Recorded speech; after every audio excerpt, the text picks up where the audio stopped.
The Zephyrian High Command had made their calculations with the cold precision of a species that had conquered 47 star systems.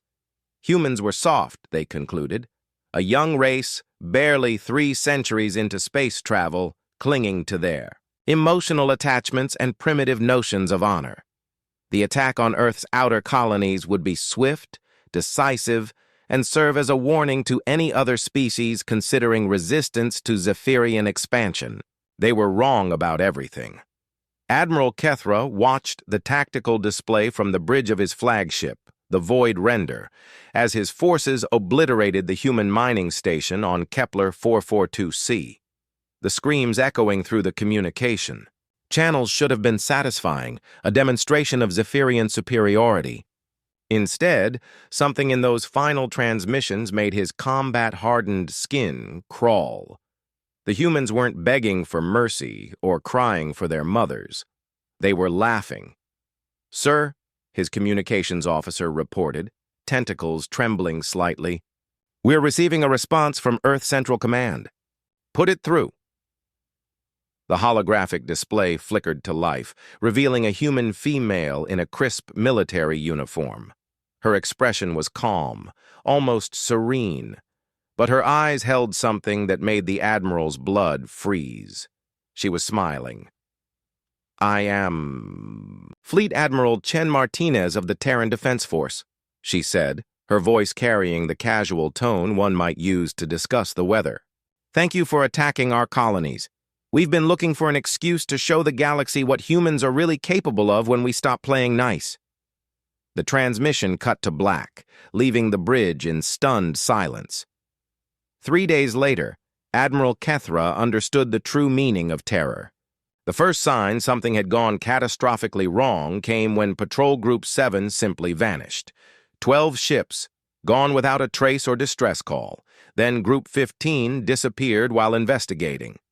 The pattern became clear when the Dreadnought Sovereign found the wreckage of both fleets arranged in a perfect spiral around a human mining vessel that had somehow survived the initial assault. The miners had converted their industrial equipment into weapons that defied physics. Their plasma cutters, designed to slice through asteroids, had been modified with human ingenuity and what could only be described as gleeful malice. They'd turned their cargo haulers into guided missiles, their ore processors into projectile cannons, and their habitat modules into fortress bunkers that could withstand bombardment meant to crack planets. But it wasn't the improvised weapons that shattered Zephyrian morale.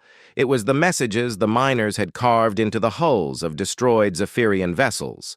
Messages like, "Thanks for the target practice," and "Your shields taste like chicken." And most disturbingly, "Please send more ships. We're just getting warmed up." The Terran counterattack began on the 4th day, and it redefined the concept of warfare for every species in the galaxy. Human ships emerged from hyperspace in formations that made no tactical sense until they opened fire. What the Zephyrians had mistaken for random positioning revealed itself as a 3-dimensional chess game played with dreadnoughts and death. Human vessels danced through space with an elegance that belied their industrial origins. Each movement calculated to place them exactly where Zephyrian ships would be 3 seconds later. Admiral Kethra watched in growing horror as his forces were systematically dismantled by tactics that seemed to incorporate every form of warfare his species had ever encountered, along with several they'd never imagined. The humans fought like their ancient gladiators, their pirates, their guerrilla fighters, and their computer gamers all at once, switching between strategies with a fluidity that suggested they'd been preparing for this moment since their species first looked up at the stars. "Sir," his tactical officer whispered, "they're not just destroying our ships. They're playing with them." It was true. The humans would disable a Zephyrian vessel, board it, leave behind modifications that turned the ship into a mobile advertisement for human creativity, then send it back to Zephyrian space with the crew unharmed, but thoroughly educated about human engineering capabilities. The modifications ranged from weapons systems that fired confetti to gravity generators that made everything taste like chocolate. The psychological warfare was devastating. Zephyrian crews began surrendering rather than face capture, not out of fear of death, but out of fear of being returned to their own forces with ship modifications that included working toilets, an innovation that sparked 3 separate revolutions in Zephyrian society, improved life support systems, and entertainment. Centers featuring something called human sitcoms that were reportedly addictive to 17 different alien species. As his flagship shuddered under the impact of what appeared to be weaponized construction equipment, Admiral Kethra finally understood the fundamental error in Zephyrian intelligence gathering. They had assumed human civilization represented humanity's full potential. They had failed to account for what humans became when civilization's restraints were removed. The species that had domesticated wolves, survived ice ages, and turned competitive cooking into entertainment had spent the last 300 years of space colonization being polite to their galactic neighbors. The Zephyrians hadn't attacked Earth's military. They had poked a sleeping dragon that had been very considerately pretending to be a house cat. The war ended not with a treaty, but with Admiral Kethra's personal request for an audience with Fleet Admiral Martinez. He found her in the observation deck of her flagship, calmly sipping something that steamed and smelled vaguely of cinnamon. "We surrender," he said simply. "I know," she replied, not turning from the viewport. "We accepted your surrender yesterday, actually. We've been using today to demonstrate some of our more creative engineering solutions to your remaining forces. Did you know it's possible to modify a hyperdrive to make ships smell like fresh-baked bread?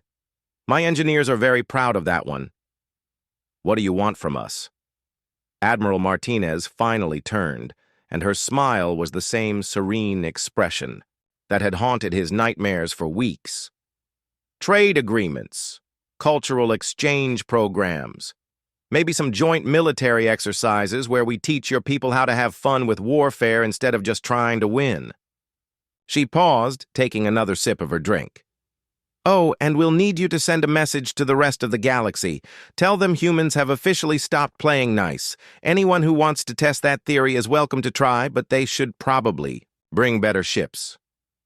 Admiral Kethra nodded slowly, finally understanding why 47 conquered species had never been enough to satisfy Zephyrian ambition. They had never encountered a species that treated war as a creative exercise. As he prepared to depart, Admiral Martinez called after him. "Oh, and Admiral, thank your high command for us. We've learned so much about ourselves these past few weeks. It's been wonderfully educational." The Zephyrian Empire's official surrender was broadcast across the galaxy 3 days later, along with detailed specifications for their new human-designed fleet improvements and a recommendation that all species consider very carefully before disturbing humanity's peaceful expansion through the stars. The message was received and understood by every major galactic civilization within the week.